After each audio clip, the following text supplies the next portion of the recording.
नमस्कार, स्वागत, अभिनंदन सभी प्रिय मित्रों का साइकोलॉजी के लाइव सेशन में, लाइव बैच में। बिल्कुल सभी बच्चे आ चुके हैं। राधे राधे, वेलकम। क्योंकि अब ये क्लास हमारे लाइव सेशन की एक क्लास शाम को भी होनी है, क्योंकि कुछ जो विशेष बच्चे जिनका एग्ज़ाम अभी होने वाला है, इस कारण से अब ये क्लासेज में थोड़ा सा परिवर्तन हो रहा है। तो आप सब लोगों को 2 क्लासेज मिलेंगी अब एप्लीकेशन पर। एक शाम को मिलेगी और एक इस समय पर मिलेगी, डेली रेगुलर। इसीलिए थोड़ा ये परिवर्तन हुआ है टाइम में, इसीलिए कोई भी किसी भी बच्चे को कोई प्रॉब्लम हो तो माफ़ी चाहूँगा, ठीक है ना। चलिए, तो सभी का स्वागत है, अभिनंदन है एक बार पुनः अपने साइकोलॉजी के इस लाइव सेशन में, मेरे प्यारे बच्चों का, प्यारे विद्यार्थियों का।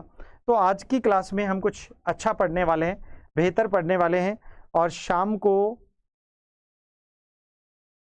अच्छा गौरव जी, एक टाइम करें। अब एक टाइम ही हो जाएगा, क्योंकि एक क्लास शाम को रखेंगे और एक क्लास इस समय रखेंगे, तो इस कारण से अब ये क्लास 2 हो जाएंगी आपकी, ठीक है।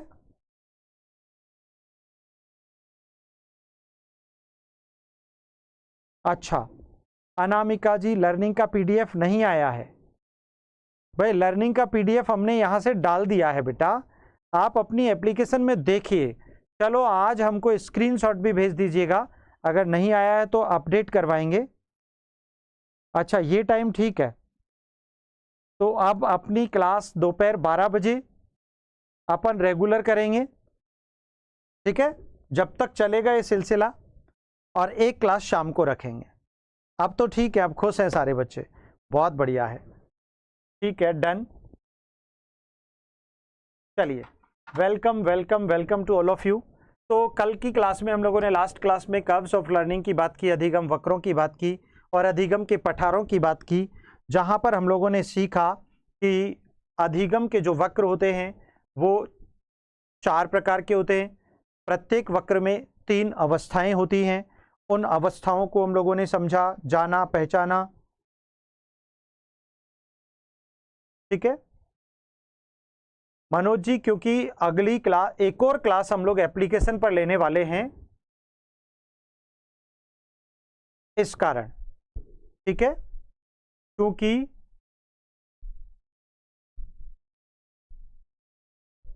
सभी प्रिय विद्यार्थी, सभी प्यारे बच्चे जिससे अच्छे से पढ़ सकें, दोनों क्लासेज का बहुत अच्छे से मजा ले सकें, तो शाम को भी एक क्लास होगी आपकी।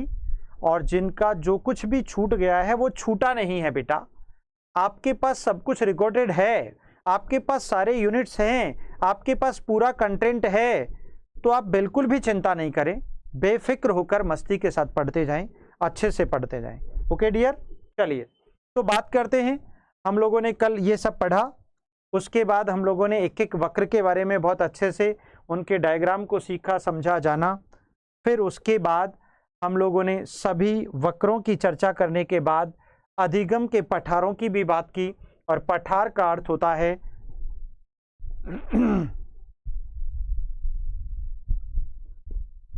रीना जी, थैंक यू सो मच, दिल से अभिवादन आपका। हाँ, YouTube का टाइम तो 4 बजे ही रहेगा, उसमें कोई चेंजेज नहीं है, किसी प्रकार का कोई परिवर्तन नहीं है, आप बिल्कुल भी चिंता नहीं कीजिए, ठीक है बेटा। तो अधिगम पठारों की बात करें, देखिए, पठार बनने के कारण हम लोगों ने पढ़े, और आज की क्लास में हम कुछ अच्छा और बेहतर पढ़ने वाले हैं, और वो आपके लर्निंग का अंतिम टॉपिक होगा। क्या होगा? सीखने की विधियां। क्या होगा? Methods of learning. बिल्कुल, सीखने की विधियां या अधिगम की विधियां भी इन्हें हम कह सकते हैं। क्या कह सकते हैं? सीखने की विधियां अथवा अधिगम की विधियां भी हम कह सकते हैं।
सीखने की विधियों की बात करें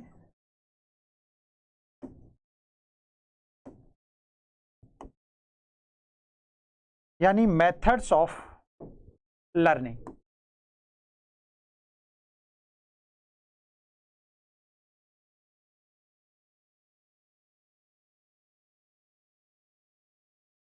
देखिएगा वास्तव में सीखने की विधियां ये आपके सिलेबस में मेंशन्ड है।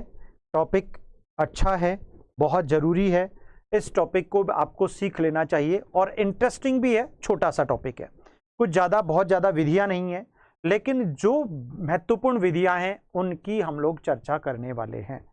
ठीक है, तो उनसे रिलेटेड क्वेश्चन बन सकते हैं आपके एग्जाम्स में, डायरेक्ट पूछ सकता है। बांडुरा के अनुसार सीखने की किस विधि का वो समर्थन करते हैं, वकालत करते हैं, क्वेश्चन बना सकता है। तो ऐसे क्वेश्चंस को भी समझने के लिए हमें जानना चाहिए मेथड्स ऑफ लर्निंग। प्यारे बच्चों, मेथड्स ऑफ लर्निंग को हम दो पार्ट्स में डिवाइड करते हैं। कितने पार्ट्स में डिवाइड करते हैं? दो पार्ट्स में। ठीक है, जिनको हम लोग प्राचीन विधि एंशिएंट मेथड्स, और दूसरी है आधुनिक या मनोवैज्ञानिक विधियां। आधुनिक या मनोवैज्ञानिक विधियां, आधुनिक या मनोवैज्ञानिक विधियां, साइकोलॉजिकल मेथड्स जो सबसे ज्यादा काम आते हैं। अगर आपसे कहा जाए कि प्राचीन विधियां किस प्रकार की विधियां होती थी, कैसे पढ़ाया जाता था, प्राचीन कालीन लोग जो थे वो किस प्रकार से बालकों को, अपने लर्नर्स को लर्निंग प्रोवाइड किया करते थे, उसकी अगर हम बात करें और आधुनिक विधियों की बात करें तो बहुत ज़्यादा डिफरेंस हमको दिखाई देने वाला है। समझ में आ गया? Good morning. जी हाँ, क्लास का टाइम हम लोगों ने चेंज इसलिए किया है क्योंकि एक क्लास और आपको मिलेगी शाम के टाइम पर अपनी इसी एप्लीकेशन पर लाइव क्लास, क्योंकि हमारे बहुत सारे बच्चों का एग्ज़ाम 9-10 सितंबर के आसपास है, तो उनकी वजह से आपको डबल क्लासेज मिलने वाली हैं। तो जिन बच्चों को मिलेंगी उनके लिए बहुत बेनिफिशियल वाली बात है, लाभ की बात है, और वैसे भी आपको पढ़ना ही चाहिए। ठीक है, तो प्राचीन विधियों की जब हम बात करते हैं तो प्राचीन विधियों में हम एक विधि यूज करते हैं, विराम और अविराम विधि। एक विधि है, यानी इन प्राचीन विधियों को भी हम लोग कई भागों में डिवाइड करते हैं, जिसमें पहली विधि है विराम, दूसरी है अविराम विधि।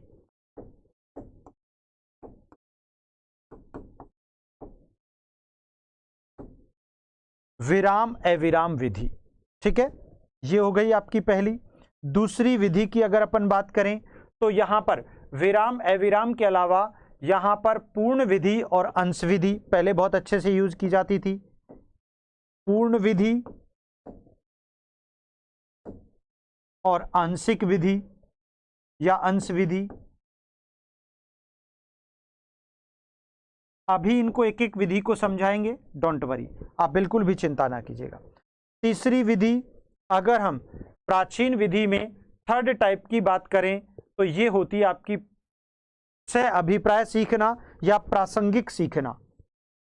साभिप्राय, इसको बोल सकते हैं साभिप्राय या प्रासंगिक, कॉन्टेक्चुअल प्रासंगिक विधि। ठीक है माय डियर फ्रेंड्स, विराम और अविराम की अगर हम बात करें तो बहुत अच्छे से हम लोग समझते हैं। यहां पर विराम की अगर बात करें तो मास्ड मेथड होगा और इसका डिस्ट्रीब्यूटेड मेथड बन जाएगा। कौन सा मेथड बन जाएगा? डिस्ट्रीब्यूटेड मेथड बन जाएगा। ठीक है, तो ये आपको ध्यान रखनी है। इसी प्रकार आप होल विधि, पूर्ण विधि की बात कर लें या पार्ट विधि, इंग्लिश में इसे पार्ट और होल कह सकते हैं। इसको हम लोगों ने नाम दिया, इंग्लिश नेम भी हम लिख लेते हैं, मास्ड एंड और डिस्ट्रीब्यूटेड।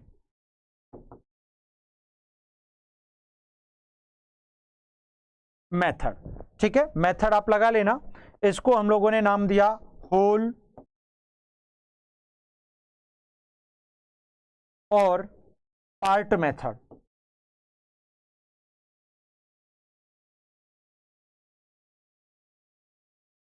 ठीक है, साभिप्राय, साभिप्राय का मतलब क्या होता है? हम कहते हैं इंटेंशनल, ठीक है ना, हम क्या कह सकते हैं? इंटेंशनल से अभिप्राय, यानी जिसमें कोई इंटेंशन हो, जिसमें जिसका कोई प्रॉपर मीनिंग हो, जिसका कोई अर्थ हो, उसको कह सकते हैं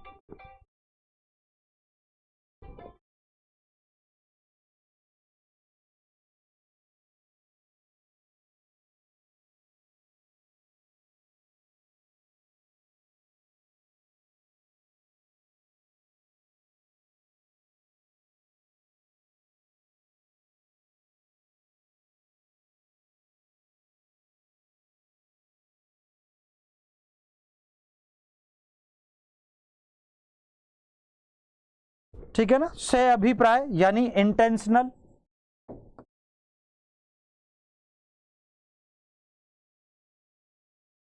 या इंसिडेंटल मेथड। ठीक है, तो ये आपकी 3 प्रकार की विधियां होती है। अब आपसे कोई पूछे कि भाई विराम विधि क्या होती है और अविराम विधि क्या होती है, अर्थात जब कोई शिक्षक या जब किसी शिक्षार्थी अथवा बालक को आप थोड़ा विश्राम देकर किसी कार्य अथवा पाठ को सिखाते हो, क्या करते हो? थोड़ा सा विश्राम देकर। मान लीजिए आप एक बहुत अच्छे, बहुत बड़े व्यापक चैप्टर को पढ़ा रहे हो, तो बच्चे को थोड़ा सा विराम देकर, आराम दे करके, है ना, रुक करके आराम से पढ़ा रहे हो, वो तो विराम विधि है। और एक ऐसी विधि जिसमें आप बच्चे को लगातार बिना रुके पढ़ा रहे हो, तो सबसे बोरिंग विधि कौन सी होगी? अविराम होगी, क्योंकि उसमें बच्चे को आप विराम, आश्रम, वो आराम नहीं दे रहे हो, उसको थोड़ा सा रिसर्च नहीं दे रहे हो। जैसे मैं आपको जब यहां पर आपके साथ डिस्कस करता हूं किसी भी चैप्टर को या किसी भी क्लास को, सर क्लास इस टाइम ही होगी क्या? हाँ जी, बिल्कुल इसी टाइम होगी, 12 बजे, ठीक है ना, क्योंकि एक क्लास और आपको शाम को मिलने वाली है।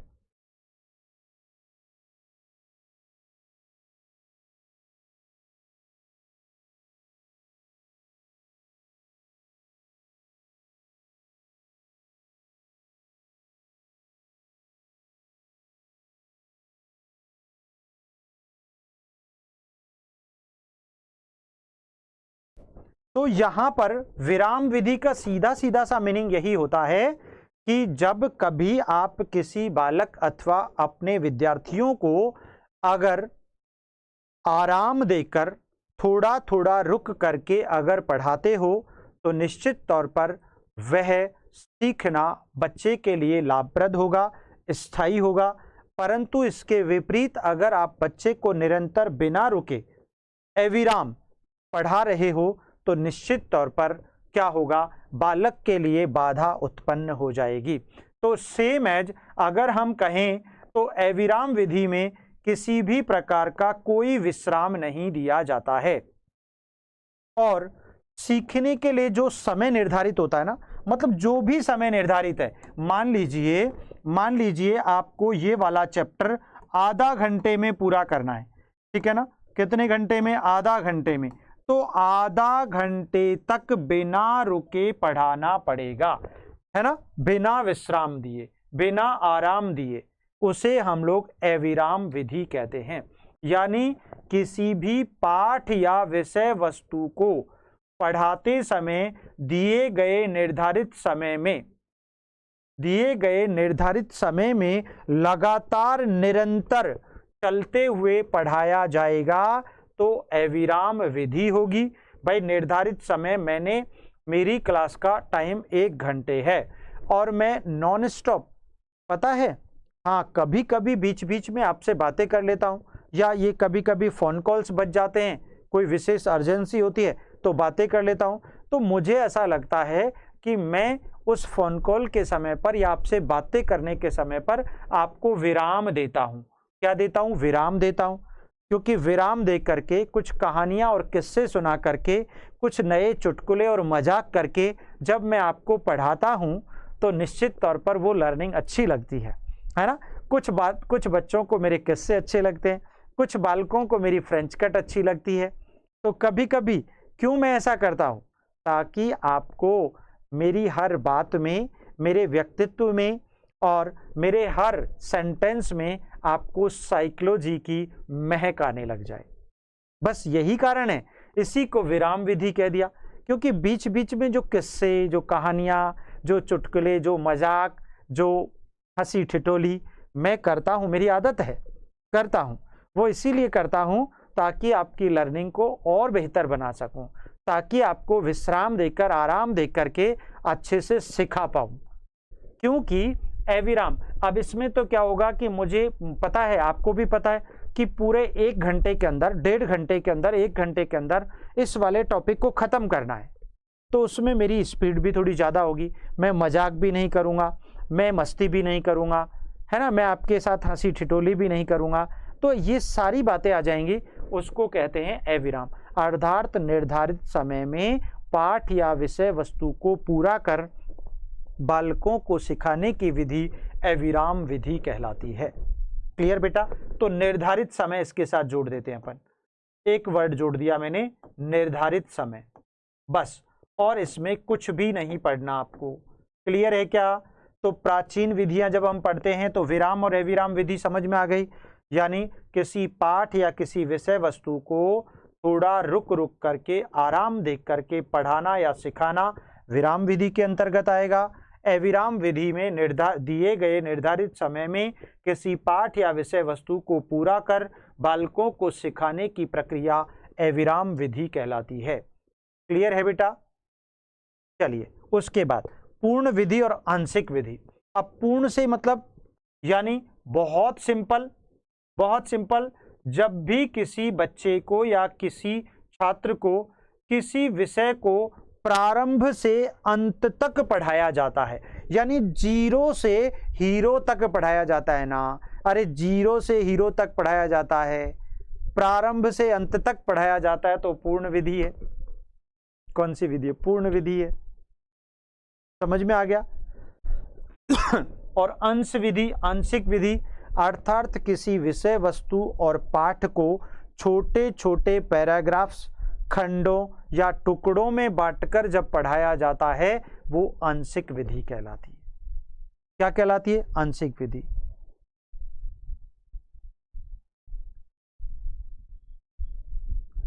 रीना जी कैसी बातें बोलते हैं। सर जी आप कभी गुस्सा भी करते हो क्या?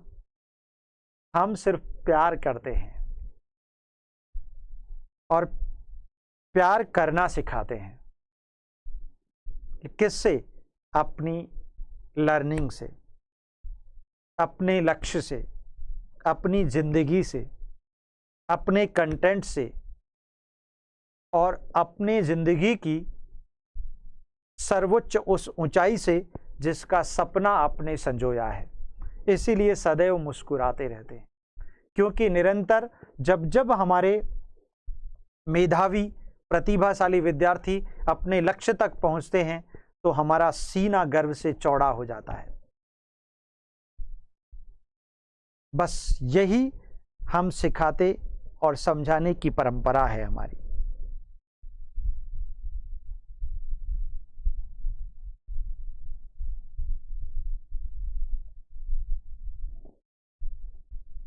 ठीक है? ओहो, गौरव जी कह रहे हैं आज समझ में पूरा आ रहा है। अरे हमेशा डेली आता है, आप अच्छे से समझा तो करो, बस आएगा, जरूर आएगा, सब कुछ आएगा। अच्छा, तो पूर्ण विधि यानी 0 से अंत तक जाना, ठीक है ना। प्रारंभ से अंत तक संपूर्ण पाठ्य विषय वस्तु को पढ़ाना या सिखाना पूर्ण विधि में होगा, शामिल होगा। आंशिक विधि में किसी पाठ्य वस्तु या विषय वस्तु को पूरे के पूरे एक लेसन को, एक चैप्टर को छोटे छोटे खंडों में, पार्ट्स में, टुकड़ों में, पैराग्राफ्स में बांटकर पढ़ाना आंशिक विधि होगा। क्लियर है बेटा? समझ में आ गया? वाह ज्योति जी, जीना इसी का नाम है। हंसते रहो, मुस्कुराते रहो। मैं तो हमेशा अपनी क्लास में डेली एंड में आपको बोलता हूं, ईश्वर से यही प्रार्थना करता हूं, आप मुस्कुराते रहें, हंसते रहें, निरंतर अपने लक्ष्य की तरफ बढ़ते रहें। बस यही उम्मीद और आशा मैं हमेशा करता हूं और यही प्रार्थना आप लोगों के लिए करता रहता हूं। तीसरी विधि से अभिप्राय और प्रासंगिक, है ना, इंटेंशनल एंड इंसिडेंटल। अच्छा, इंटेंशनल यानी से अभिप्राय विधि का मतलब क्या है? बड़े सीधे सीधे शब्दों में, जब छात्र अपनी इच्छा एक निश्चित उद्देश्य के साथ किसी पाठ्य या विषय वस्तु को सीखते हैं, भाई निश्चित उद्देश्य होना चाहिए। जब भी आप लोग मेरे प्यारे बच्चे, आपका उद्देश्य क्या है? उद्देश्य है आपका शिक्षक बनना, टीचर बनना, पीजीटी क्रैक करना, यह आपका उद्देश्य है। तो उस निश्चित विषय वस्तु, निश्चित उद्देश्य की प्राप्ति के लिए दिए गए निश्चित विषय को सीखना, अर्थ सहित सीखना से अभिप्राय विधि है। तो आप अपने लक्ष्य की प्राप्ति के लिए मेरे द्वारा बताई जाने वाली साइकोलॉजी को सही ढंग से अपने लक्ष्य के साथ कनेक्ट करके अर्थपूर्ण ढंग से सीख रहे हैं। कौन सी विधि यूज कर रहे हैं? साभिप्राय विधि।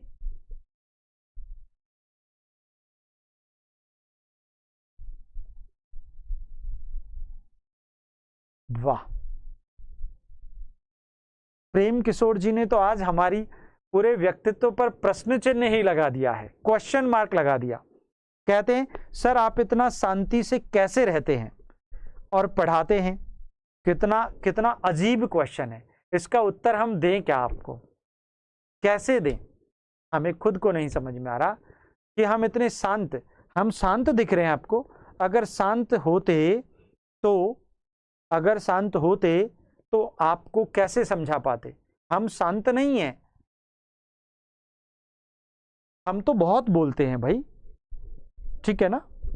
और वही वाणी आपके लिए, आपका देखो वापस समझो, जब कोई छात्र, जब कोई बालक अपने निश्चित उद्देश्य की प्राप्ति के लिए, आपका निश्चित उद्देश्य शिक्षक बनना है, टीचर बनना है, तो अपने निश्चित उद्देश्य की प्राप्ति के लिए, अपने निश्चित उद्देश्य की प्राप्ति के लिए निश्चित तौर पर किसी पाठ या विषय वस्तु को अर्थ सहित सीखता है, साभिप्राय विधि कहलाती है।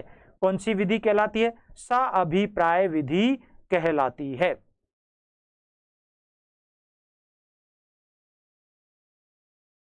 ठीक है ना। और जब कोई बालक या जब कोई छात्र बिना किसी निश्चित उद्देश्य के, कोई उद्देश्य निश्चित नहीं है, अरे भाई आप न्यूज़पेपर पढ़ रहे हो, आप समाचार सुन रहे हो, आप टीवी देख रहे हो, आप मोबाइल देख रहे हो, कोई उद्देश्य नहीं है, फिर भी उससे बहुत सारी चीजें सीख लेते हैं। अच्छा, आप भी शांत रहने लगे।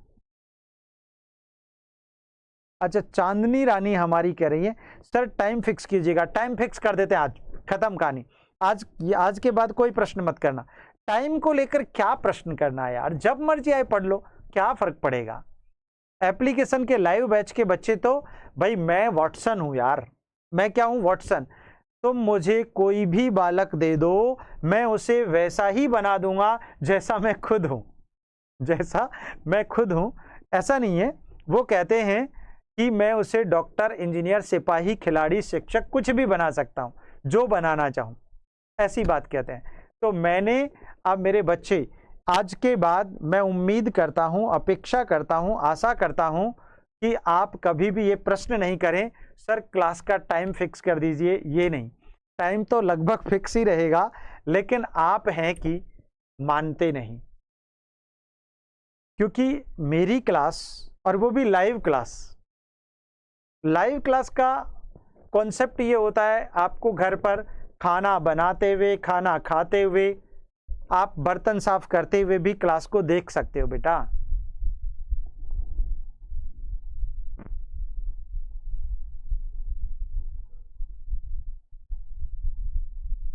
ठीक है ना, तो समझ में आ गया, इसीलिए आप ध्यान रखो। तो साभिप्राय विधि, भाई निश्चित उद्देश्य के लिए किसी विषय वस्तु अथवा पाठ को अर्थ सहित सीखना साभिप्राय विधि हो गई। बिना किसी निश्चित उद्देश्य के अपने आप सीखना, स्वतः ही सीखना प्रासंगिक विधि है। कोई उद्देश्य नहीं है, कोई पर्पज नहीं है। आपने न्यूज़पेपर पढ़ा, आप तो न्यूज़पेपर पढ़ ही रहे थे कि आपने 4 क्वेश्चन सीख लिए। कौन सा हो गया, कौन सा मेथड हो गया? माय डियर, प्रासंगिक विधि हो गई। कौन सी विधि हो गई बेटा? इंसिडेंटल मेथड हो गया। कौन सा मेथड हो गया? इंसिडेंटल मेथड हो गया। क्लियर है भाई सभी को? बहुत आसान कॉन्सेप्ट है। तो जब भी किसी छात्र को बिना किसी निश्चित उद्देश्य के विषय वस्तु को पढ़ाया जाए और बच्चे अपने आप ही सीख लें, है ना, अपनी स्वयं की इच्छा के साथ खुद ही सीख लें बिना किसी प्रयास के, उसे हम लोग प्रासंगिक मेथड के नाम से पढ़ते और जानते हैं। ठीक है बेटा, क्लियर हो गया? तो तीनों प्रकार की प्राचीन विधियां क्लियर हो गई सबको। चलिए समझ लेना, कोई गड़बड़ मत करना, सुन लेना क्लास को, है ना। यहां पर इस विधि में इतना सा मैं लिख देता हूं, प्राचीन विधियों को ज्यादा महत्व नहीं दिया जाता है आजकल। इस प्रासंगिक विधि में इच्छा से अपने आप सीखना, अपने आप सीखना शामिल होता है। कोई निश्चित उद्देश्य नहीं है, और इसमें निश्चित उद्देश्य के साथ सीखना, निश्चित उद्देश्य के साथ सीखना, निश्चित उद्देश्य द्वारा सीखना शामिल होता है। हो गया दोनों का। इसी प्रकार पूर्ण विधि यानी प्रारंभ से अंत तक, और आंशिक विधि छोटे छोटे खंडों और टुकड़ों में पाठ या विषय वस्तु को बांटकर सीखना।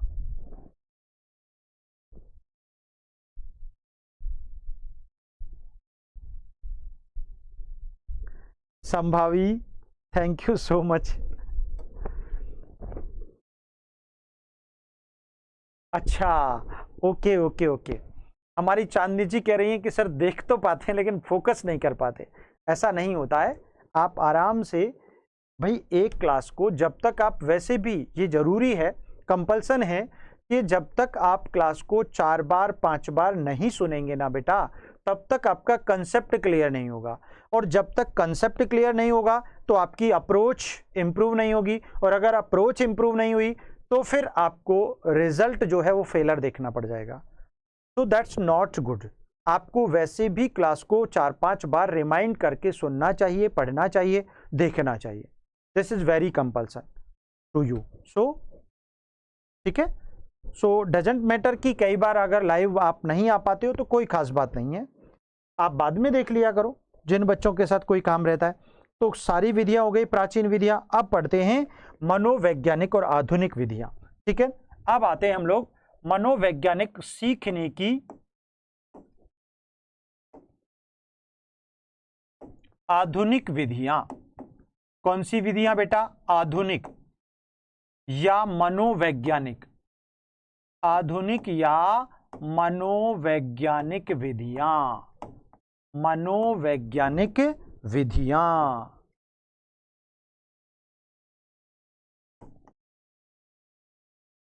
आधुनिक या मनोवैज्ञानिक विधियां, psychological and modern methods of learning. ठीक है, अब यहां पर आजकल की जो विधियां हैं वो आप लोगों के लिए, आप टीचर्स के लिए बहुत ही कंपलसरी है, बहुत जरूरी है। क्योंकि अगर आप इन लर्निंग मेथड्स को अपनी कक्ष में बच्चों के साथ जाकर के कनेक्ट करते हो, बच्चों के साथ जाकर के जोड़ते हो, डिस्कस करते हो, तो निश्चित तौर पर you are the next best teachers, right, according to these methods of learning. Clear? ठीक है बेटा, चलिए, तो देखिएगा यहां पर सबसे पहली विधि अपन पढ़ते हैं। कौन सी विधि है बेटा? यहां पर पहली विधि जिसको हम लोग यहां पर प्रेक्षण द्वारा सीखना कहते हैं। क्या कहते हैं? नंबर 1, प्रेक्षण द्वारा सीखना। प्रेक्षण द्वारा सीखना, ये क्या होता है? Learning by observation. ठीक है, लर्निंग बाय ऑब्जर्वेशन।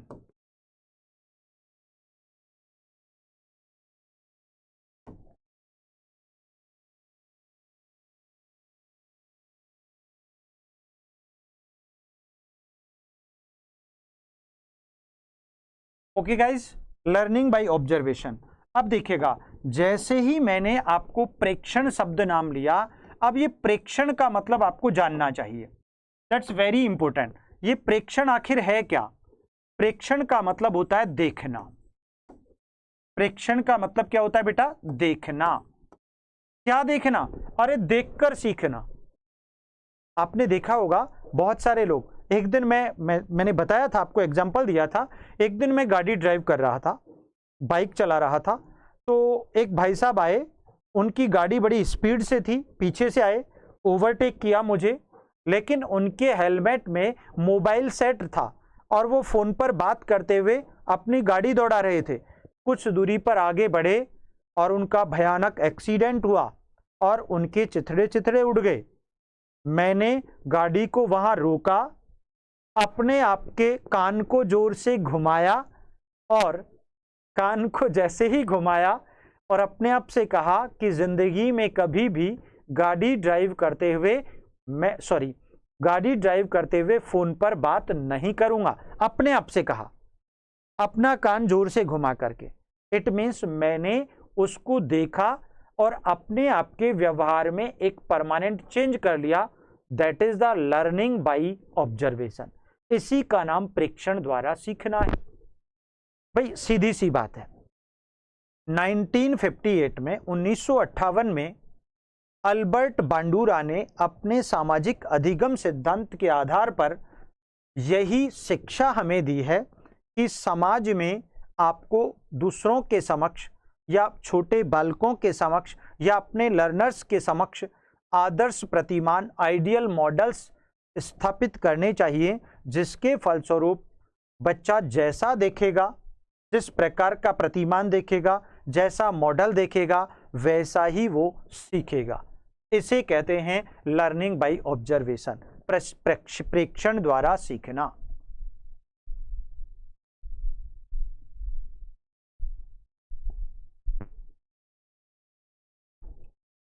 ठीक है ना? अरे भाई गौरव भैया, एग्जाम्पल वही दिया जाए जो आपकी खोपड़ी में पूरा सेट हो जाए। एग्जाम्पल तो हजारों हैं, मार फाड़ वाले, चीर वाले। ये एग्जाम्पल इसीलिए यूज किया ताकि आपकी खोपड़ी में पूरा सेट हो जाए, बस, और कोई वजह नहीं है। ठीक है, चलिए तो देखिएगा, यहां पर हम लोग बांडुरा की अगर बात करें तो बालक कहते हैं कि बालक प्रशिक्षण द्वारा अधिक जल्दी सीख लेता है। इस बात का समर्थन किया अल्बर्ट बांडुरा ने।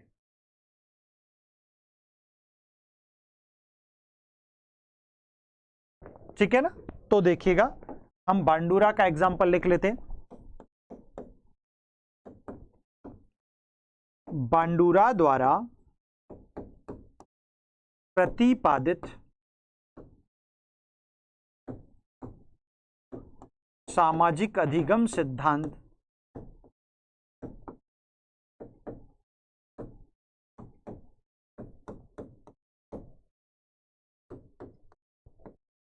सामाजिक अधिगम सिद्धांत में सीखना प्रेक्षण द्वारा होता है।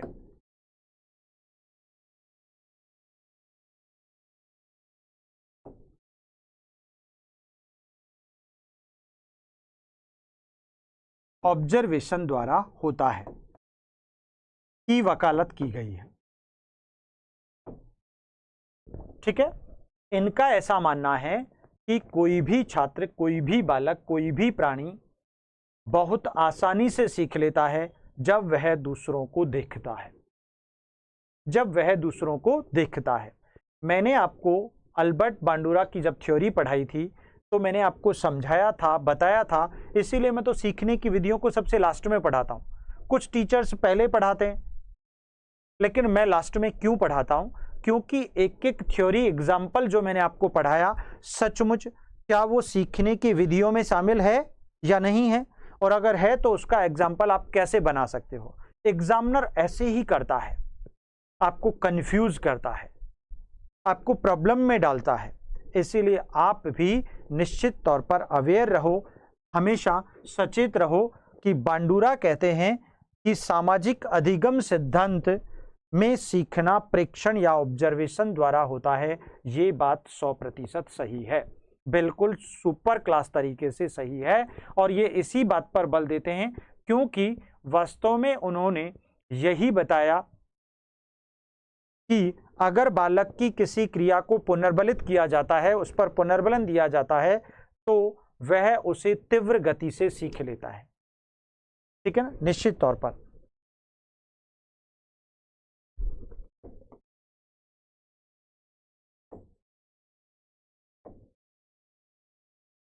बालक की किसी क्रिया को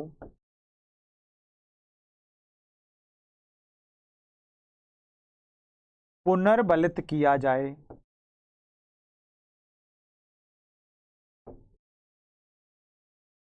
पुनर्बलित किया जाए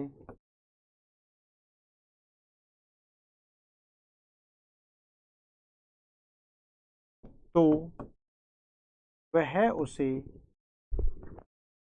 उसे आसानी से सीख लेता है।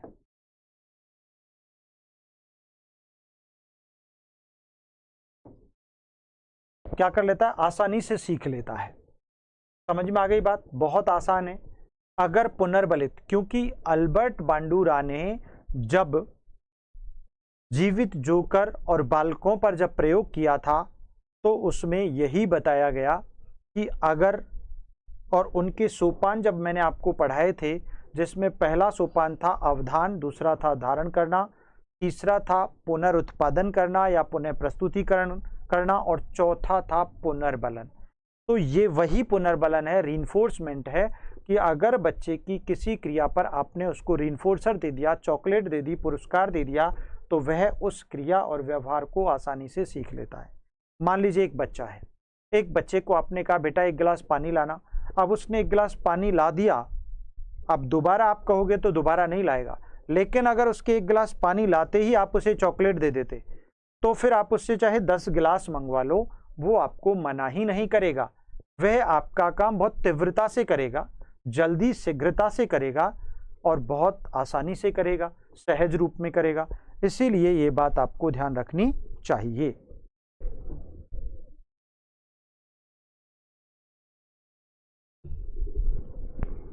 चांदनी जी, कैसे क्वेश्चन है आप लोगों के, मतलब आपको जवाब दे तो दें क्या।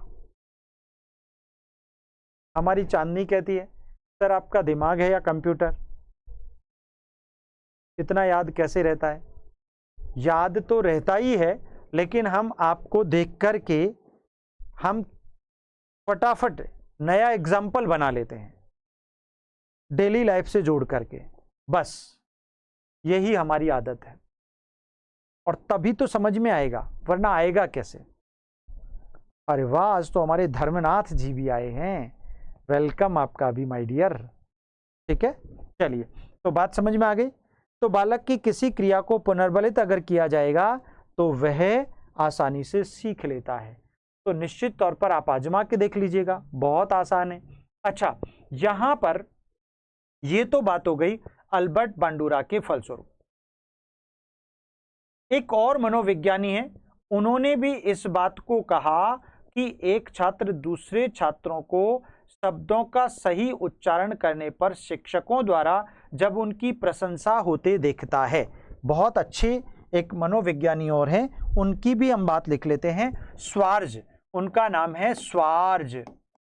आपसे दे सकता है क्वेश्चन, इंपोर्टेंट लगा लेना बेटा, ठीक है ना।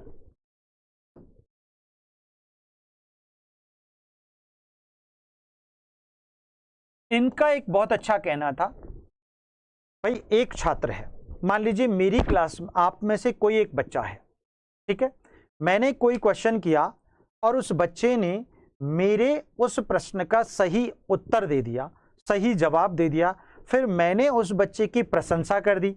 क्या कर दी? प्रशंसा कर दी। मैंने उसको कहा शाबाश, एक्सीलेंट, सुपर्ब, टॉप क्लास, इतना सारा नाम दे दिया, तो बाकी सारे बच्चे भी क्या हो जाएंगे? मोटिवेट हो जाएंगे। उसकी प्रशंसनीय शब्द, अपने टीचर की प्रशंसनीय शब्दों को सुनकर बाकी बच्चे भी क्या कर लेंगे? देखकर सीखेंगे, और देखकर सीखकर वे भी बहुत अच्छा पढ़ने लग जाएंगे। तो ऐसी बात कहते हैं हमारे स्वार्ज 1987। ठीक है, वेरी गुड आफ्टरनून।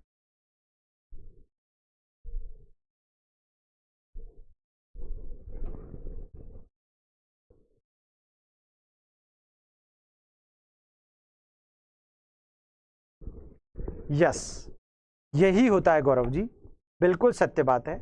आप किसी भी बच्चे को कोई पुरस्कार दे दो, कोई चॉकलेट दे दो, तो वो बहुत अच्छे से काम करेगा, पुनर्बलन। ठीक है, तो ये स्वार्ज भी यही कहना चाहते हैं, ये कहना चाहते हैं जब एक छात्र दूसरे छात्र को शब्दों का सही उच्चारण करने पर शिक्षक द्वारा उसकी काफी प्रशंसा को देखता है, तो वह भी उस ढंग से शब्दों का उच्चारण करना सीख लेता है।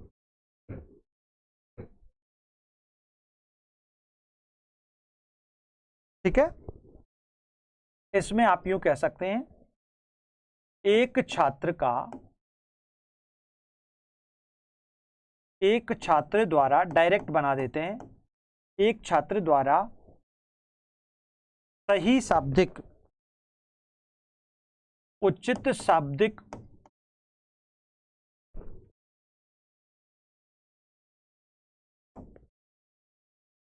उच्चारण पर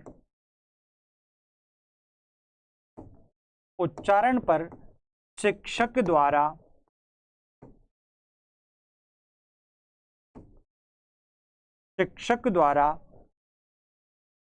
दी गई प्रशंसा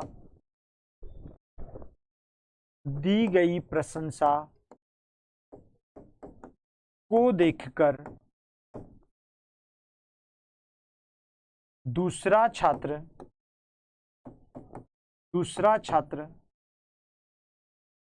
सही उच्चारण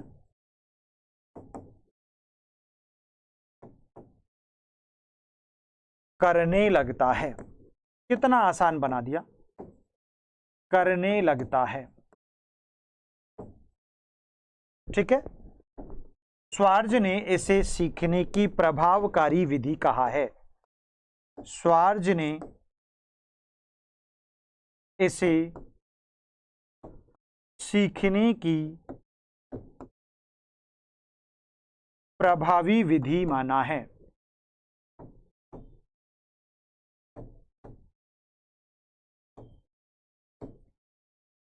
ठीक है, स्वार्ज ने इसे सीखने की प्रभावी विधि माना है, और इस प्रकार सीखना स्थायी सीखना बनता है, लंबे समय तक मस्तिष्क में रहता है, ऐसा स्वार्ज महोदय का मानना है।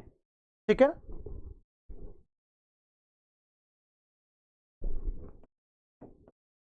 इस विधि से सीखा हुआ ज्ञान लंबे समय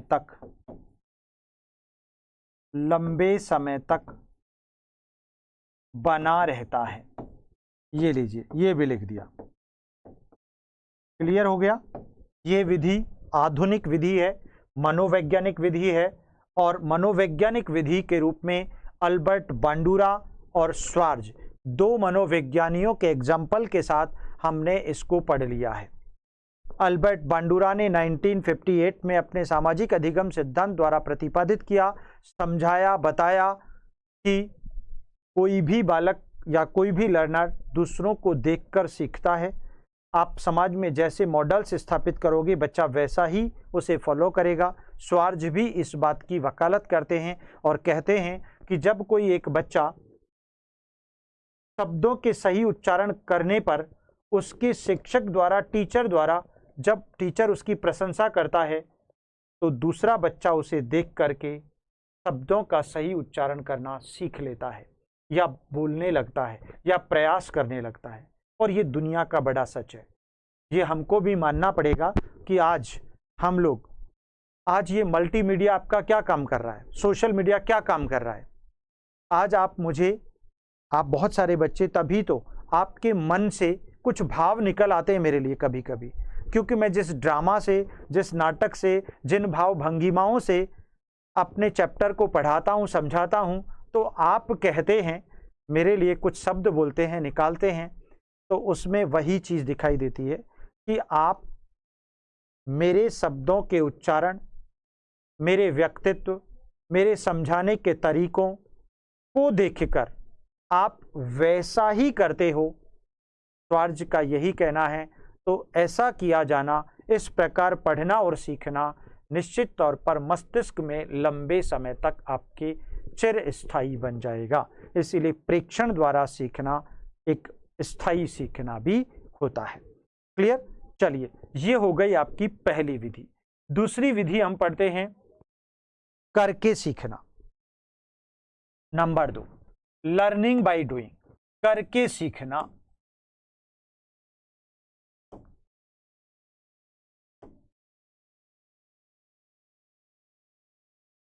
दूसरी विधि है करके सीखना। ये भी अब आपसे कोई पूछ ले लर्निंग बाय डूइंग, पहली बात तो आपको इतना नॉलेज हो ही गया होगा, जहां तक मैं विश्वास करता हूं, रखता हूं, कि निश्चित तौर पर आपने जान ही लिया होगा कि जब तक हम पूरे लर्निंग कंसेप्ट्स को नहीं सीखेंगे तब तक हम उन विधियों को अपने कंसेप्ट्स में इजाद नहीं कर पाएंगे, इम्प्लीमेंट नहीं कर पाएंगे, उनका उपयोग और प्रयोग नहीं कर पाएंगे। इसलिए बहुत ज़रूरी हो जाता है कि लर्निंग मेथड्स को भी आपको सीखना चाहिए, ये आपको आने चाहिए। क्लियर? तो लर्निंग बाय डूइंग की जब बात आती है तो जहन में कई सारे प्रश्न आते हैं कि यार लर्निंग बाय डूइंग, पहली बात एनसीएफ 2005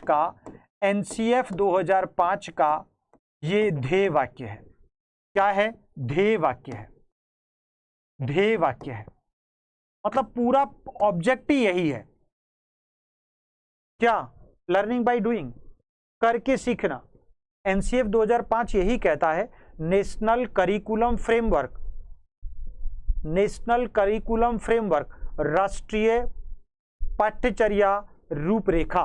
प्यारे विद्यार्थियों, देखो वर्ड आया तो मैं आपको समझा देता हूं, थोड़ा सा ऑपरेशन कर देता हूं। एन फॉर नेशनल,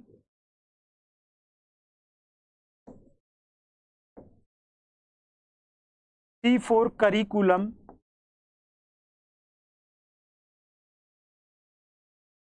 और एफ फॉर फ्रेमवर्क।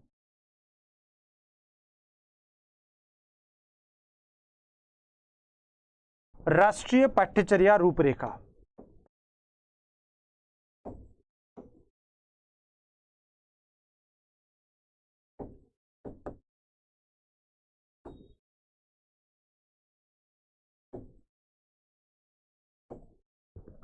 पूरे भारतवर्ष में एक ही पाठ्यक्रम हो, सब बच्चों को पाठ्यक्रम पढ़ने में आसानी हो, रुचिपूर्ण ढंग से वो सीख सकें, उनकी विद्यालय कक्षा की गतिविधियों को उनके अनुभवों के साथ जोड़ा जाए, उनके पाठ्यक्रम के साथ जोड़ा जाए, रटन विद्युत पद्धति को इग्नोर किया जाए, छोड़ दिया जाए, दूर कर दिया जाए, और बालकों को खेल खेल में सिखाया जाए। आखिर ऐसा क्यों? क्योंकि ये करिकुलम जो है ना, ये करिकुलम वास्तव में, ये जो करिकुलम है ये लैटिन भाषा के किससे बना है? अरे क्यूरेरे से बना है। क्यूरेरे या करिकुला से बना है।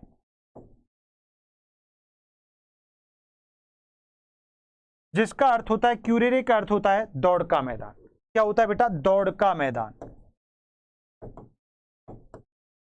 और दौड़ का मैदान का मतलब ही यही है, या फिर खेल का मैदान।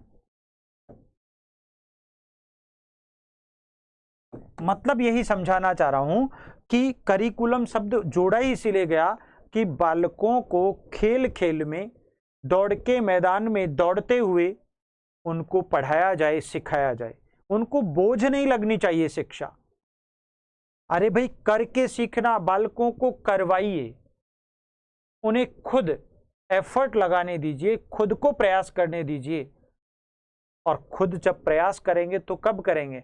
तुम्हारे कहने से चलो बच्चों खड़े हो जाओ, मैथमेटिक्स के सवाल हल करो, चलो बच्चों किताब पढ़ के सुनाओ, बुक पढ़ के सुनाओ, दैट्स वेरी रॉन्ग मेथड। अरे भाई, उनको उनके इंटरेस्ट के अकॉर्डिंग, उनकी खेलों में रुचि के अकॉर्डिंग, उनके दौड़ के मैदान में दौड़ते हुए उनकी अभिरुचि के अकॉर्डिंग उन्हें शिक्षा दो, सिखाओ, पढ़ाओ, तब जाकर उनको मजा आएगा। तो लर्निंग बाय डूइंग का सीधा सीधा अर्थ यही होता है। क्या होता है? जब किसी भी बालक को स्वयं किसी कार्य को करता है तो उसे विशेष रूप से समझने के लिए वह क्या करता है? प्रयास करता है, और वही प्रयास उसे तीव्र गति से सिखाते हैं। अरे भाई, मान लीजिए मैंने आपको कह दिया कि सूर्य पृथ्वी के चारों ओर चक्र लगाता है, ठीक है भाई, बच्चे ने स्वीकार कर लिया। लेकिन बच्चे की खोपड़ी में एक प्रश्न घूम रहा था, एक क्वेश्चन बन रहा था, यार कैसे लगाता है? तो उसने एफर्ट किया, प्रयास किया, बहुत सारी किताबों को सर्च किया, अध्ययन किया, कुछ एक्सपेरिमेंट देखे, कुछ मूवीज देखी, तब जाके, क्योंकि उसने क्या किया? प्रयास किया, स्वयं ने किया ना, तब जाके उसने सीख लिया कि पृथ्वी सूर्य के चारों ओर चक्कर लगाती। तो क्या मतलब है? जब तक बालक स्वयं करके नहीं देखेगा तो सीखना स्थायी और तीव्र नहीं होगा। क्लियर? तो यह सिद्धांत यही बताता है। तो करके सीखने का संदर्भ 1920 में है ना, 1920 में, 1920 में प्रोजेक्ट मेथड में। कौन से मेथड में बेटा? अरे प्रोजेक्ट मेथड में जॉन डीवी ने यूज किया था। किसने मेरे दोस्त? अरे जॉन डीवी, जो कि अमेरिका के शिक्षा शास्त्री थे। John Dewey. एक एक स्लाइड जो है ना आपके काम की है, मजे की है।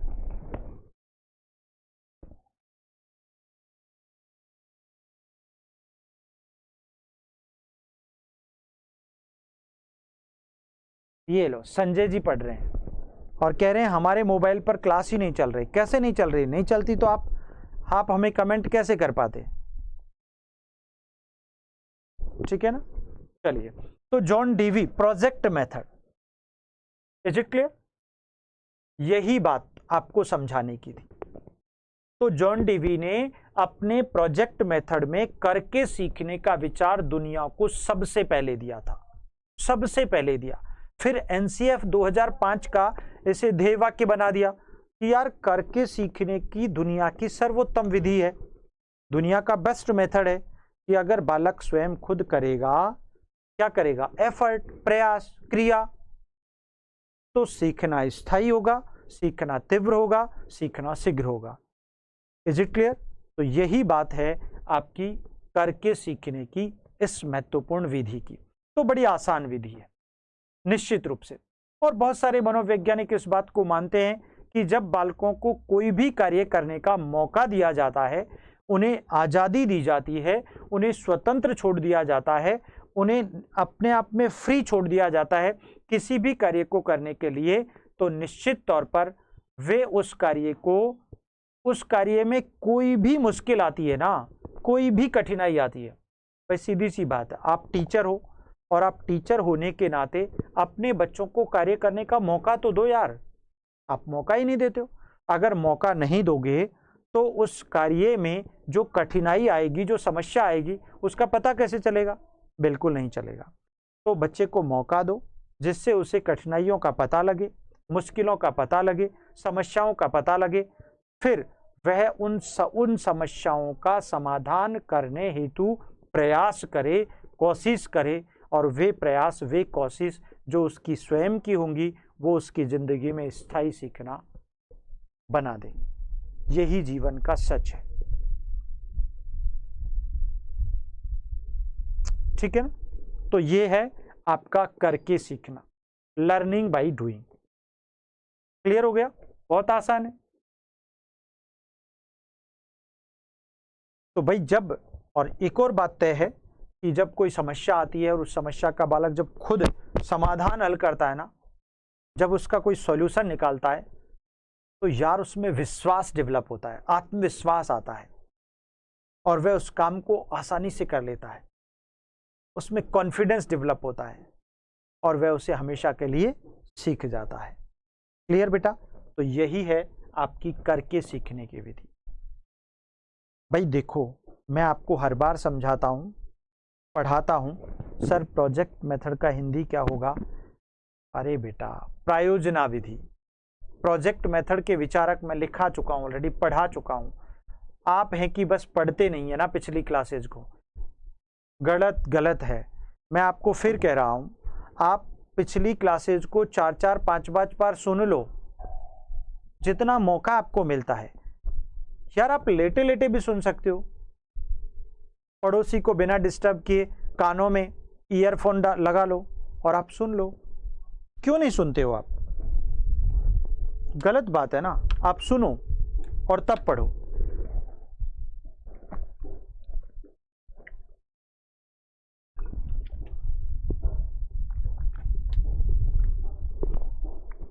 क्लियर? चलिए, तीसरी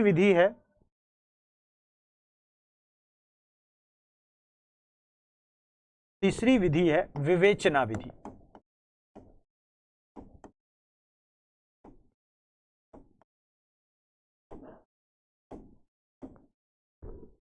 यानी डिस्कशन मेथड।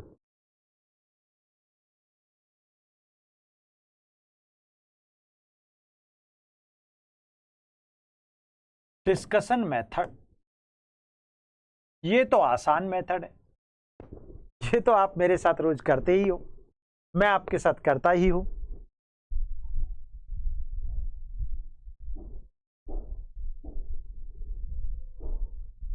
वाओ, शुक्र है हमारे गौरव जी का आज मन लग रहा है पढ़ने में,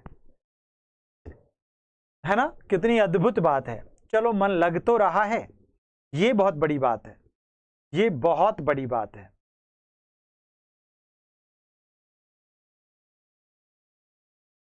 चलिए देखिए,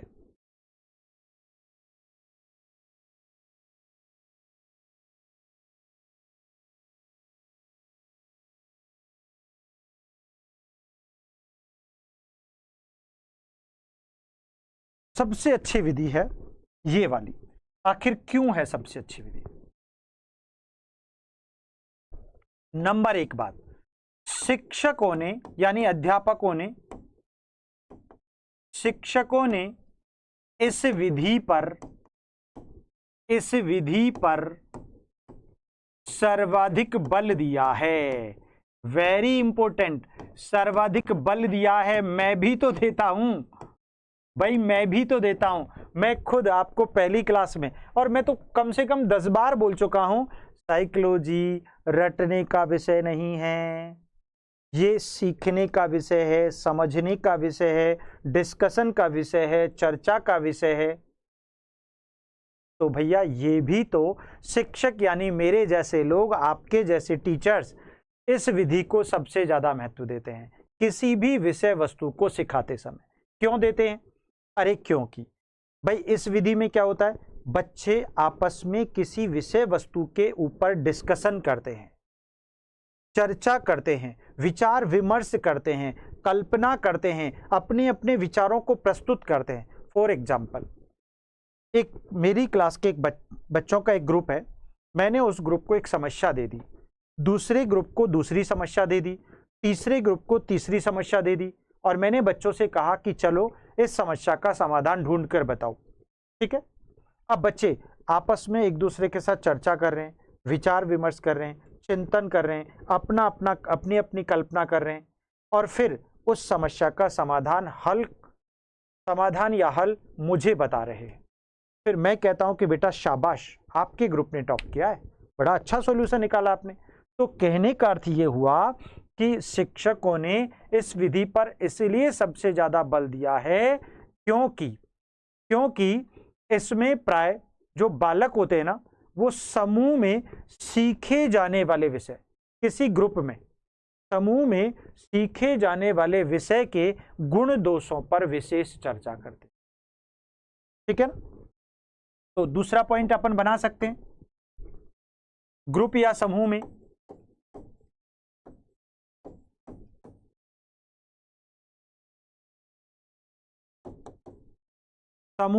सीखे जाने वाले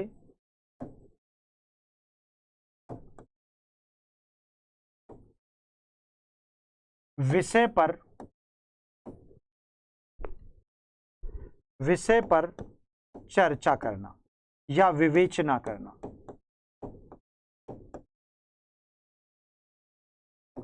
इसमें शामिल है भाई, मैंने अभी आपको बताया कि समूह को मैंने क्या दे दी, एक समस्या दे दी, तो उस पर विवेचना करते हैं, है ना?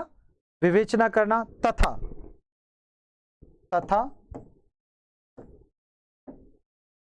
गुण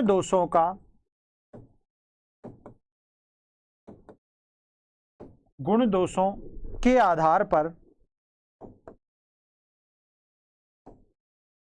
विवेचना प्रस्तुत करना।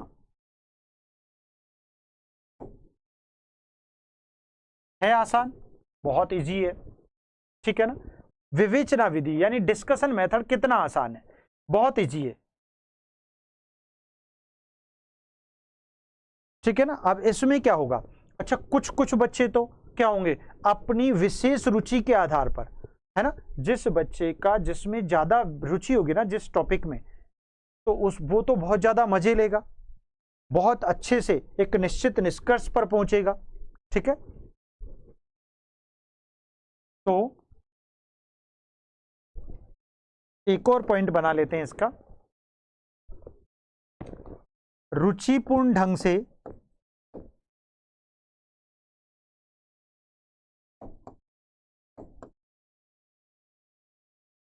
विशेष बिंदु पर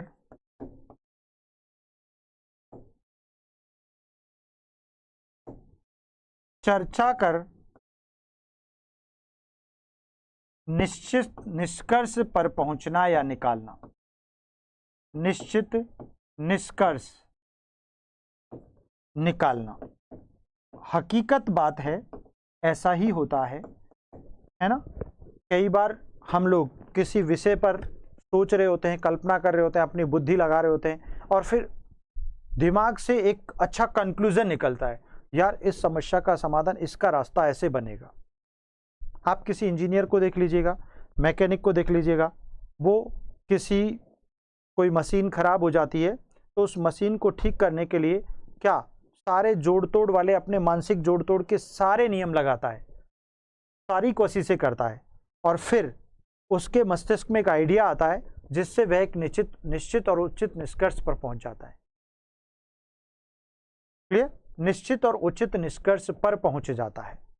तो ये वही चीज है यहां पर। ठीक है? चलिए, तो ये हो गई आपकी विवेचना विधि, जिसे हम लोग डिस्कशन मेथड के नाम से भी पढ़ते हैं। एक होती है आपकी, हाँ, अगर हम बात करें तो इसमें एक मनोविज्ञानी भी हैं जिनको पढ़ा जाता है, जिन्होंने बहुत अच्छी बात कही है इसके बारे में। उनका नाम है, वो भी लिखा ही देता हूं, इबेल।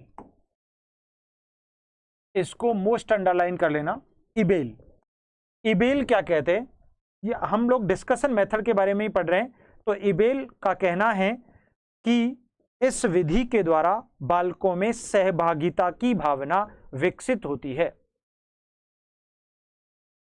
इबेल कहते हैं, टाइमिंग भी लिख सकते हैं इनका अपन, 1987। इस विधि द्वारा, ये कहते हैं इस विधि द्वारा बालकों में सहभागिता, कोऑपरेशन, सहभागिता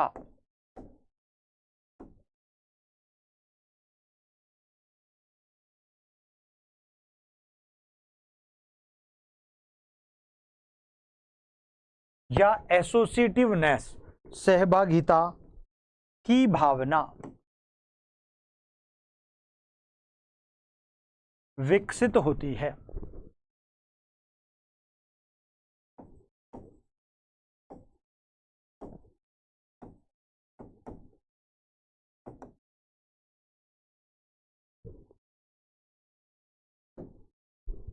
एक और बात लिखते हैं, ये इबेल इस विधि द्वारा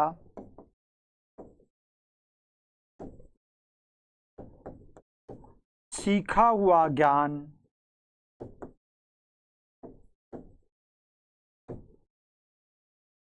लंबे समय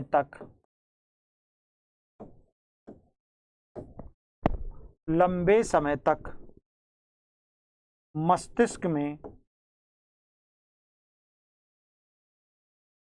बना रहता है।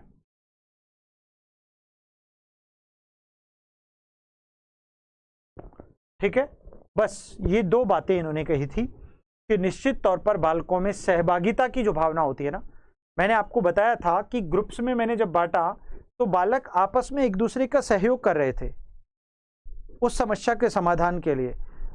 मिस्टर मोहन एक विचार प्रस्तुत कर रहा था तो मिस्टर सोहन उसको समर्थन दे रहा था, हाँ यार ये बात भी सही है, यानी जो मोहन कह रहा है वो भी बात सही है। तो एक दूसरे का सहयोग कर रहे थे उस पर्टिकुलर समस्या के समाधान के लिए।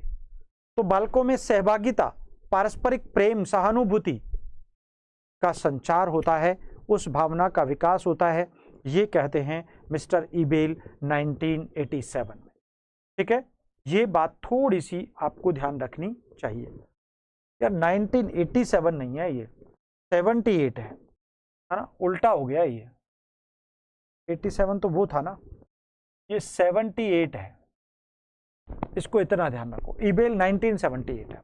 ठीक है, चलिए अब हम दूसरी विधि यानी फोर्थ विधि पढ़ते हैं, और चौथी विधि है हमारी कौन सी, बहुत आसान, पुनः निरीक्षण विधि। इसमें भी दो विधियों की बात कर लेते हैं अपन, आवृत्तिकरण और पुनः निरीक्षण। आवृत्तिकरण एवं पुनः निरीक्षण विधि।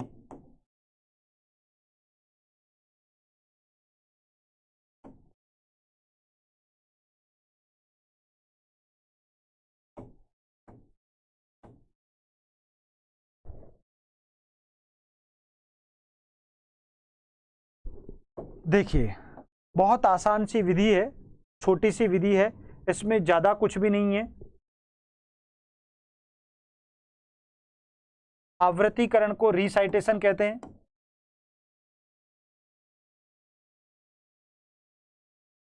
और पुनः निरीक्षण को एंड रिवीजन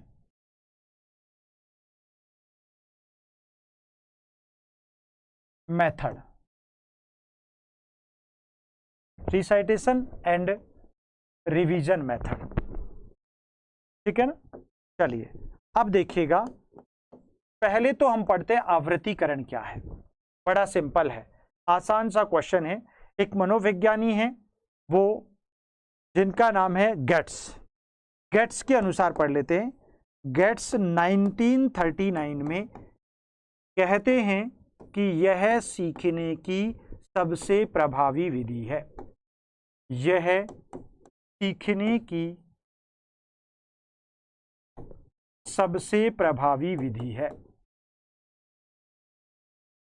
सबसे प्रभावी विधि है, सीखने की सबसे प्रभावी विधि है। कौन सी भैया? आवृत्तिकरण, सीखने की सबसे प्रभावी विधि है। सही मायने में क्या करता है बच्चा, क्या करता है? सही मायने में ये कहते हैं गेट्स कि वास्तव में आवृत्तीकरण और पुनः निरीक्षण, ये दोनों विधियां एक दूसरे की पूरक हैं। एक का काम दूसरे के बिना नहीं चलता, दूसरी का पहली वाली के बिना नहीं चलता, इसीलिए इनको एक दूसरे की पूरक कहा जाता है। क्यों कहा जाता है भाई? बच्चा जब किसी पाठ को पढ़ता है तो मन ही मन उसकी आवृत्ति करता है, उसे दोहराता है। क्या करता है? मन ही मन दोहराता है, ठीक है ना। और फिर उसके बाद लास्ट में उसको कितना याद है कितना नहीं है उसका निरीक्षण करता है इस विधि के अंतर्गत। तो निश्चित तौर पर गेट्स कहते हैं ये दोनों एक दूसरे की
हाँ जी, डोंट वरी।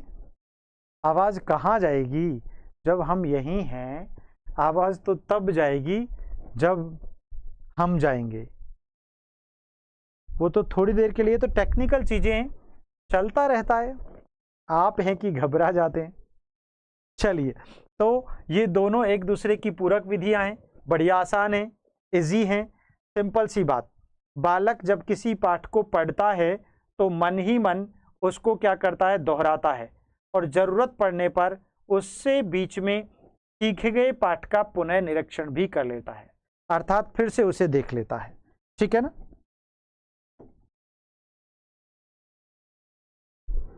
छात्र या अधिगम करता सीखे हुए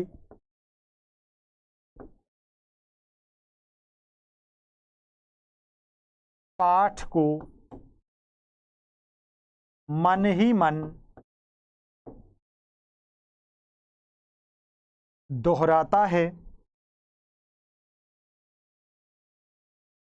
और जरूरत पड़ने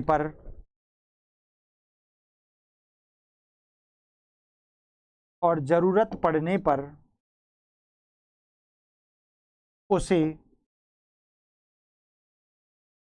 निरीक्षण या देख भी लेता है।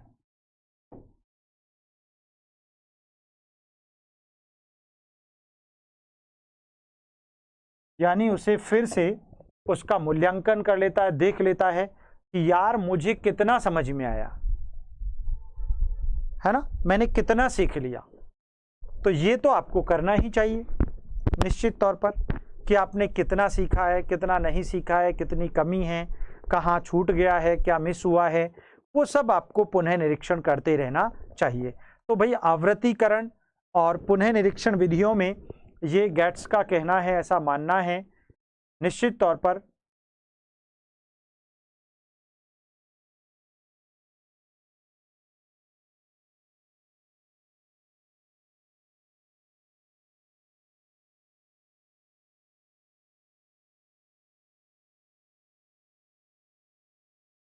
चलिए देखिएगा, एक एग्जाम्पल से मैं आपको सिखाता हूं ताकि ये दोनों हमेशा के लिए याद हो जाए। एक बच्चा है, एक बालक है, चाहे आप ही हो, आप में से कोई भी एक बालक,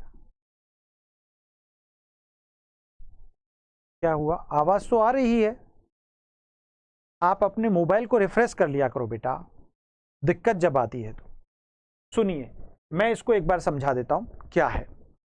एक बच्चा है, उस बच्चे ने संस्कृत के कुछ श्लोक याद कर लिए, पढ़ लिए। अब वह उन श्लोकों को क्या करता है, मन ही मन दोहराता है, मन ही मन उनकी आवृत्ति करता है, उन्हें बार बार रिपीट करता है, रेपिटेशन करता है, मन ही मन दोहराता है। वो तो आवृत्तिकरण कहलाता है। क्या कहलाता है, आवृत्तिकरण।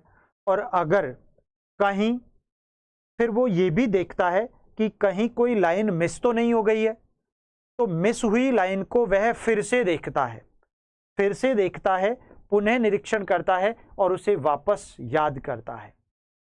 इस संपूर्ण प्रक्रिया को आवृत्तिकरण और पुनः निरीक्षण प्रक्रिया कहते हैं।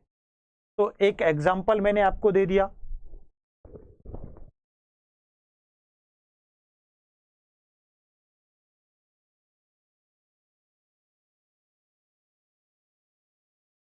यस शेखर जी, परफेक्ट बात है। ऐसा ही होता है कि बालक मन ही मन उसे गुनगुनाता है ना, उस श्लोक को।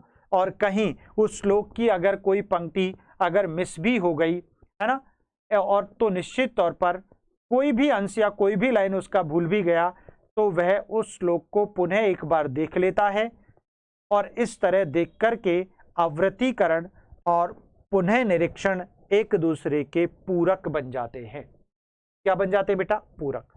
तो मैंने एक एग्जाम्पल भी आपको समझा दिया, उस एग्जाम्पल को भी आप अपनी खोपड़ी में याद रखो कि एक बालक संस्कृत के कुछ श्लोकों को याद कर लेता है, याद किए हुए श्लोकों को क्या करता है, वह उनकी बार बार आवृत्ति करता है, उन्हें बार बार दोहराता है।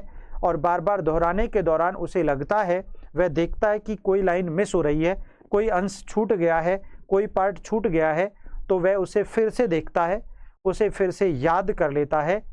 और इस संपूर्ण प्रक्रिया को आवृत्तिकरण और पुनः निरीक्षण एक दूसरे की पूरक प्रक्रियाएं कहा जाता है।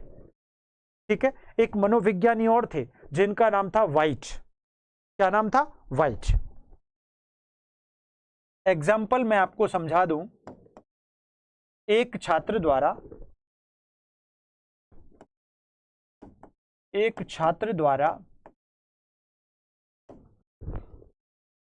संस्कृत के कुछ श्लोक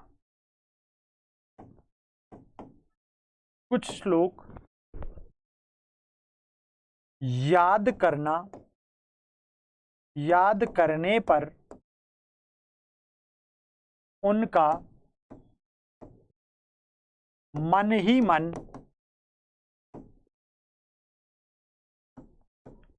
मन दोहरान करना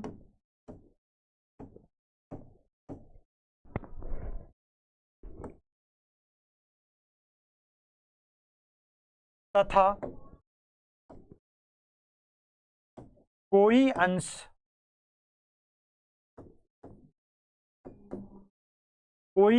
छूट तो नहीं गया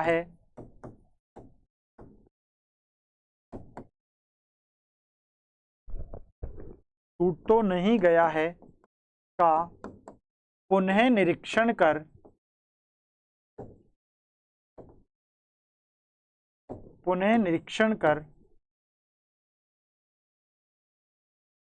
पूरकता को सिद्ध करता है।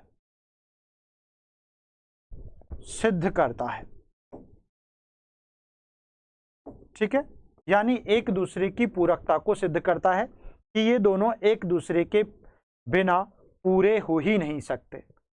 ठीक है ना।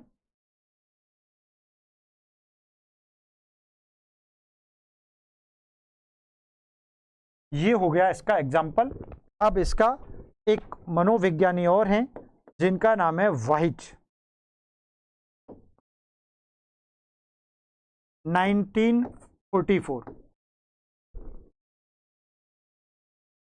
दोनों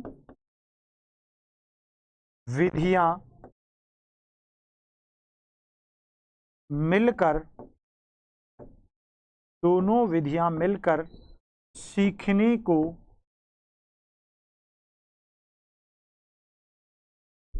प्रभावी बनाती है।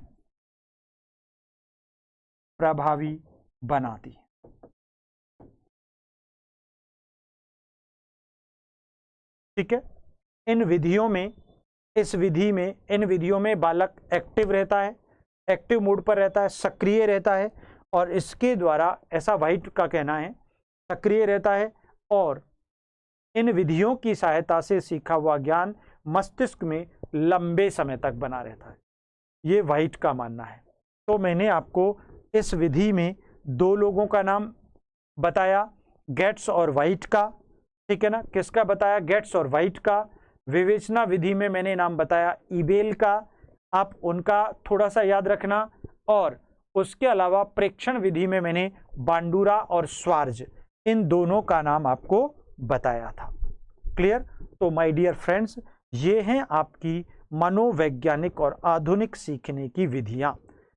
मनोवैज्ञानिक और आधुनिक सीखने की विधियां। और अंतिम विधि एक और पढ़ लेते हैं, पांचवी विधि है, और वो है रटकर तथा समझकर सीखने की विधि। बहुत अच्छे से आप जानते हैं, रटकर तथा समझकर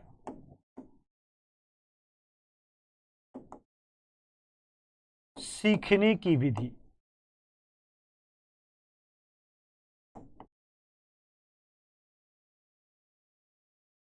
रटकर तथा समझकर सीखने की विधियां।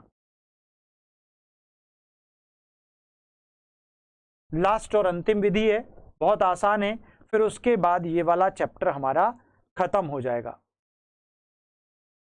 ठीक है ना। रोट एंड अंडरस्टैंडिंग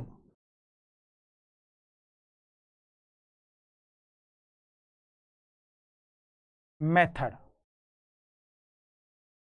रटकर और समझकर सीखने की विधि। अब भाई दो मनोविज्ञानी हैं, ठीक है ना, दो मनोविज्ञानी हैं, वो कहते हैं स्पीयर्स 1970 और सोलोमन 1975।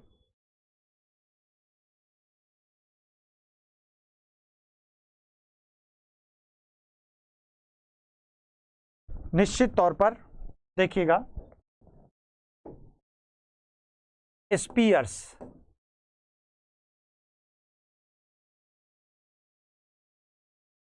एक तो स्पीयर्स हैं, ये 1970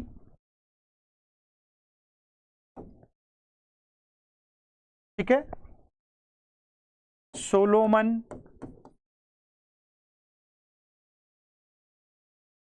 तथा केंडाल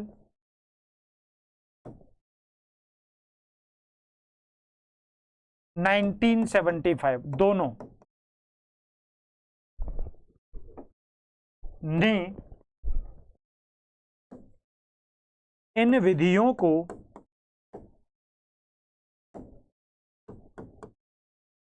सीखने की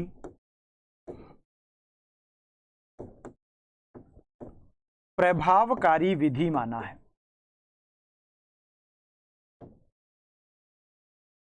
विधियां माना है।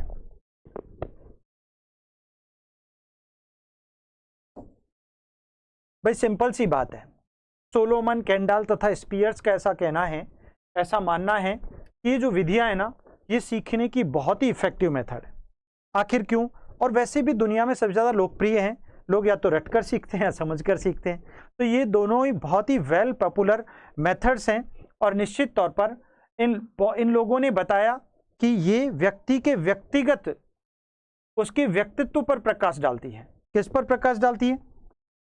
व्यक्तित्व पर प्रकाश डालती है ये विधियां। ये इनका कहना था, व्यक्तित्व पर प्रकाश डालती हैं दोनों की दोनों विधियां। बहुत सिंपल है, ठीक है ना। ये व्यक्ति के व्यक्तित्व पर प्रकाश डालती हैं, ये आपको ध्यान रखना चाहिए। दैट्स वेरी इजी मेथड, ठीक है। उसके अतिरिक्त यहां पर अगर हम देखें तो इन लोगों ने बताया कि 4 से 6 साल के जो बच्चे हैं वो रटकर सीखते हैं और बड़े बच्चे समझकर सीखते हैं। बस ये 2 बातें यहां पर सीखने और पढ़ने को मिलती हैं, ठीक है ना। तो इन लोगों का ऐसा मानना था, एक तर्क था इनका, तो नोट में मैं लिख देता हूं कि 4 से 6 वर्ष के बच्चे, 4 से 6 वर्ष के बालक रटकर सीखते हैं,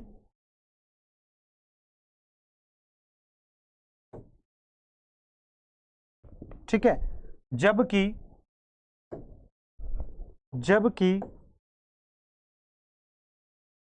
बड़े बालक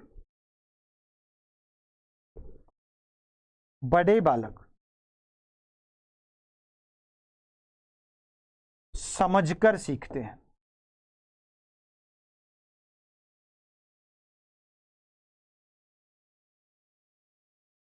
सिंपल सी भाषा में अगर कहा जाए तो ऐसा माना जाता है कि भाई क्या करते हैं, जैसे जैसे छोटे बच्चे होते हैं ना, वो चीजों को वैसे के वैसे रट लेते हैं, जैसी है, जिस स्थिति में है हूबहू। लेकिन जैसे जैसे उम्र बढ़ती जाती है ना, आयु बढ़ती जाती है, तो वह उन चीजों का, उस विषय वस्तु का अर्थ, उसका मीनिंग, उसकी उपयोगिता, उसकी समानताएं असमानताएं आदि सभी चीजों को भी समझने लग जाते हैं, आदि सभी चीजों को भी समझने लग जाते हैं। इस बात को आपको ध्यान में रखना चाहिए, ठीक है ना। वे किसी भी विषय को समझकर ज्यादा सीखते हैं जब उम्र बढ़ जाती है। तो निश्चित तौर पर हमने पढ़ा तो रटने की विधि छोटे बालकों के लिए ज्यादा प्रभावकारी है, जबकि समझकर सीखने की विधि बड़े बालकों के लिए ज्यादा प्रभावकारी है, ठीक है बेटा। तो प्यारे विद्यार्थियों, निश्चित तौर पर आज की क्लास में हम लोगों ने हमारे लर्निंग वाले यूनिट को कंप्लीट कर लिया है। This is your moral duty to share the session. आप क्लास को अच्छे से अपने दोस्तों, मित्रों, भाई बहनों, सभी पढ़ने वाले बच्चों तक जरूर शेयर करें, निश्चित तौर पर। और आज की क्लास में हम इतना ही पढ़ेंगे। धन्यवाद। और अगली क्लास में हम लोग अपना नया यूनिट, नेक्स्ट नया चैप्टर डिस्कस करेंगे। तो आज के लिए इतना ही। धन्यवाद। जय हिंद, जय भारत। मस्त रहो, स्वस्थ रहो, बिंदास रहो, निरंतर प्रगति के पथ पर अग्रसर होते रहो और सदैव हमेशा मुस्कुराते रहो। जय हिंद।